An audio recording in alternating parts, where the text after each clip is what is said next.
کہ ان کی اہلیہ کو گرفتار کیا گیا اور ان کی اہلیہ بھی اب ملک چھوڑ کر چلی گئی ہیں۔ اس کے اوپر بھی شک و شبہات ہوئے کہ وہ کس طرح سے وہ ایئرپورٹ سے گزری جب نام سب کی ECL میں موجود تھے۔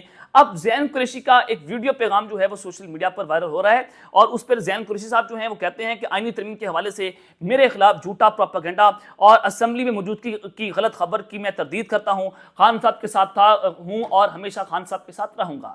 ایک چیز میں کوئی شک نہیں ہے کہ قریشی خاندان نے بہت قربانیاں دی ہیں۔ قریشی صاحب شاہ محمود قریشی صاحب جو ہیں وہ آج تک جیل میں ہیں، وہ بھی آئسولیٹ ہیں، ان سے ملاقات نہیں ہو سکتی، لیکن شاہ محمود قریشی صاحب کی جو یہ وفاداری ہے وہ ہمیشہ تاریخ میں یاد رکھی جائے گی کہ ان کے حوالے سے بھی بہت ساری اسپیکولیشنز جو ہیں پھیلائی گئی تھیں کہ سب سے پہلے یہ اسٹیبلشمنٹ کا بندہ یہ خان کو چھوڑ جائے گا، لیکن اسی ایک شخص نے عمران خان کے ساتھ وفاداری کا ثبوت دیا ہے۔ لیکن زین قریشی کی جو یہ ویڈیو پیغام وضاحتی ویڈیو پیغام جاری ہوا ہے اس میں کس طرح سے یہ چیزیں جو ہیں مزید جناب اس کو آپ ایسے کہہ لیں کنفیوژن کریٹ کر رہی ہیں۔ زین قریشی کی ٹویٹر ٹائم لائن پر جو یہ ویڈیو اپلوڈ کی گئی اس سے پہلے doctor Farhan work social media activist ہیں، بڑے قریب ہیں، بڑے اینٹی ہیں PTI کے، کبھی کسی زمانے میں PTI کے دور میں ان کے ساتھ رہے، اب مکمل طور پر ان کا اسٹیبلشمنٹ کی طرف سائڈ ہے اور یہ انہی کے ساتھ مل کر ساری کیمپینز چلوا رہے ہوتے ہیں۔ تو فرحان ورک نے یہ ویڈیو پیغام جو ہے وہ تقریباً آدھا گھنٹہ پہلے جاری کر دیا تھا۔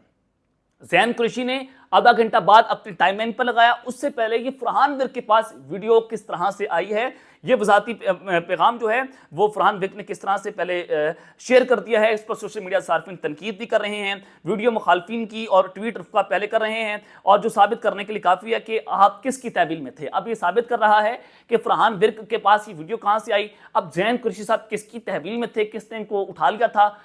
یہ جو ہے وہ بڑا واضح ہے کہ زین قریشی کے اوپر بھی دباؤ ڈالا گیا تھا، لیکن انہوں نے ووٹ کاسٹ نہیں کیا ہے۔ یہ میں آپ کو کنفرم خبر دے رہا ہوں، 5 لوٹے ہوئے ہیں جو میں نے آپ کو کل رات بھی بتا دیا تھا۔ اب ڈاکٹر تیمور زرکا سینیٹر ہیں، ان کو بھی اٹھایا گیا تھا، ان کے ساتھ جو ظلم اور بربریت ہوئی، دیکھیں آپ ان کے بارے میں الفاظ کا چناؤ بہتر کریں۔ دیکھیں جس طرح سے فیملیز کو ٹارچر کیا گیا، فیملیز کو دباؤ میں لایا گیا، بچوں کو اٹھایا گیا، یہ سارا کچھ برداشت کرنا بہت مشکل ہو جاتا ہے۔ ڈاکٹر زرکا تیمور نے بھی اپنی ویڈیو پیغام جو ہے وہ جاری کر دیا کہ میں اپنے الفاظ پر آج بھی قائم ہوں، کہنے والے کچھ بھی کہیں، وہ ٹی وی سکرینوں پر ہوں، سوشل میڈیا ہوں یا نام نہاد یوٹیوبرز ہوں، میں کل بھی خان کے ساتھ تھی، آج بھی خان کے ساتھ ہوں، پاکستان اور خان ان پر جان بھی قربان، ٹن ٹکوں کی خاطر نہ پہلے کبھی جھکی نہ آج جھکوں گی، باقی میرے سینے میں جو راز دبے ہیں وہ دبے رہنے دیں، پھر کبھی وقت آنے پر ان کو افشا کروں گی۔ فی الوقت کے لیے آپ سب کا بہت شکریہ جنہوں نے میرے مشکل وقت میرا ساتھ دیا، آپ کی کاوشوں سے میرا بیٹا گھر واپس آ چکا ہے۔ اب ان کے بیٹے کو اٹھا لیا گیا تھا کہ جب تک آپ ووٹ کاسٹ نہیں کریں گی ہم آپ کے بیٹے کو نہیں چھوڑیں گے، لیکن وہ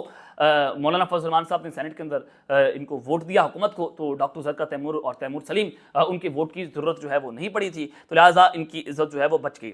اب جناب آئینی ترمیم بل جو منظور ہو گیا، اب اس کے بعد سرپرائزز آنا شروع ہو چکے ہیں۔ جسٹس منصور علی شاہ اور قاضی فائز عیسیٰ کی عدالت سے یہ پہلے بڑے سرپرائز آئے ہیں۔ آئینی ترمیم کے بعد اب آئینی بینچ بن گیا ہے، اب تمام آئینی جو درخواستیں ہوں گی وہ آئینی بینچ سنے گا، وہ سپریم کورٹ کا عام بینچ جو ہے وہ اس کو نہیں سن سکتا۔ اب اس سب کے اندر آج سپریم کورٹ پاکستان میں PTI کے بلے کا انتخابی نشان واپس لینے پر نظر ثانی کی درخواست تھی، جس کو آج باقاعدہ طور پر قاضی فائز عیسیٰ کی عدالت میں تھی، اس کو قاضی صاحب نے خارج کر دیا۔ اب خارج کیوں کیا ہے؟ ذرائع کے مطابق انٹرا پارٹی الیکشن فیصلے کے خلاف یہ سماعت ہوئی، جس میں 3 رکنی خصوصی بینچ نے سماعت کی۔ چیف جسٹس قاضی فائز عیسیٰ، جسٹس محمد علی مظہر اور جسٹس مسرت ہلالی یہ خصوصی بینچ کا حصہ تھے۔ اب عمران خان کے وکیل PTI کے وکیل حامد خان صاحب جو ہیں وہ اس میں دلائل دیتے ہیں، انہوں نے کہا کہ معاملے کی سماعت کے لیے لارجر بینچ تشکیل دیا جانا چاہیے، کہا کہ کیس لارجر بینچ کی تشکیل کے لیے کمیٹی کو بھیجا جائے۔ چیف جسٹس نے ریمارکس کیے کہ نظر ثانی کا معاملہ ہے، ہم نے قانون کو دیکھنا ہے، اور اس سب کے بعد جناب انہوں نے پھر اس موقع پر حامد خان صاحب نے بڑی جھاڑ پڑائی، انہوں نے بتایا قاضی کو کہ آپ نے عدالتی اصلاحات کو تباہ کر کے رکھ دیا ہے، آپ نے عدالتی نظام کو تباہ کر کے رکھ دیا ہے، اور آپ اس کے سب سے بڑے مجرم ہیں۔ حامد خان صاحب نے ان کو ایکسپوز کر دیا۔ جب پھر حامد خان نے کہا کہ عدالت سنی اتحاد کونسل اور الیکشن کمیشن کیس کے فیصلے کا پیراگراف دیکھ لے۔ چیف جسٹس بولے کہ وہ فیصلہ ہم کیوں دیکھیں، یہ اور معاملہ ہے، وہ الگ معاملہ ہے۔ وکیل حامد خان نے کہا کہ موجودہ 3 رکنی بینچ کیس نہیں سن سکتا، کیونکہ سنی اتحاد کونسل میں 13 رکنی بینچ کا جو ہے وہ فیصلہ دے چکا ہے۔ قاضی فائز عیسیٰ نے ریمارکس کیے کہ مخصوص نشستوں کے کیس میں نظر ثانی زیر التوا ہے، ہم کوئی ایسا فیصلہ نہیں دیکھیں گے جس پر نظر ثانی کی اپیل زیر التوا ہو۔ وکیل حامد خان نے چیف جسٹس قاضی فائز عیسیٰ سے پھر مکالمہ کرتے ہوئے موقف دیا کہ ایسے شخص کے سامنے دلائل نہیں دے سکتا جو ہمارے متعلق اتنا متصب ہو، کہ ایسے بینچ کے سامنے میں دلائل نہیں دے سکتا جس کا سربراہ جانبدار ہو۔ قاضی فائز عیسیٰ نے استفسار کیا کہ آپ ہمیں مجبور نہیں کر سکتے، آپ کیس چلانا چاہتے ہیں یا نہیں چلانا چاہتے، تاہم حامد خان نے پھر کہا کسی جماعت سے انتخابی نشان چھین کر بنیادی حق سے محروم کرنا خلاف آئین ہے، میں موجودہ بینچ کے سامنے دلائل دینا ہی نہیں چاہتا، کیس کے لیے نیا بینچ بنے گا تو دلائل دوں گا۔ بعد سپریم کورٹ آف پاکستان نے یہ نظر ثانی درخواست جو ہے وہ خارج کر دی۔ قاضی کا یہاں پر مکرو چہرہ قوم کے سامنے بے نقاب ہو گیا۔ اب دوسری جانب سپریم کورٹ آف پاکستان میں آج آئینی ترمیم کا ذکر ہوا، یہ جسٹس منصور علی شاہ کی عدالت کے اندر اس کا ذکر ہوا۔ آئینی ترمیم چونکہ اب منظور ہو چکی ہے تو اب اس میں 26ویں آئینی ترمیم کے بعد سپریم کورٹ کے سینئر جج جسٹس منصور علی شاہ اور جسٹس عائشہ ملک کے دلچسپ ریمارکس جو ہیں وہ سامنے آئے ہیں۔ موسمیاتی تبدیلی اتھارٹی کے قیام سے متعلق سماعت کے دوران چیف جسٹس منصور علی شاہ نے ایڈیشنل اٹارنی جنرل سے دلچسپ مکالمہ کیا۔ انہوں نے کہا کہ ایڈیشنل اٹارنی جنرل نے بتایا کہ ابھی تک جو موسمیاتی تبدیلی ہے ان کے چیئرمین کا نوٹیفیکیشن جاری نہیں ہوا۔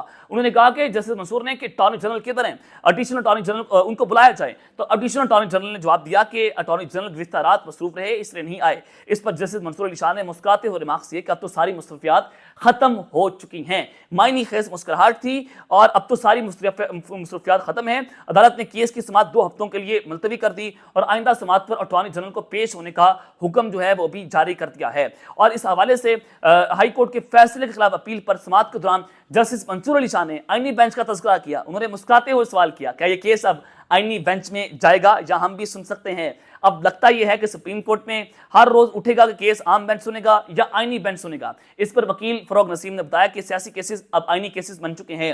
جسٹس عائشہ ملک نے مسکراتے ہوئے ریمارکس کیے کہ چلیں جی اب جانیں اور آپ کے آئینی بینچ جانیں، نئی ترمیم پڑھ لیں، آرٹیکل 199 والا کیس یہاں نہیں سن سکتے۔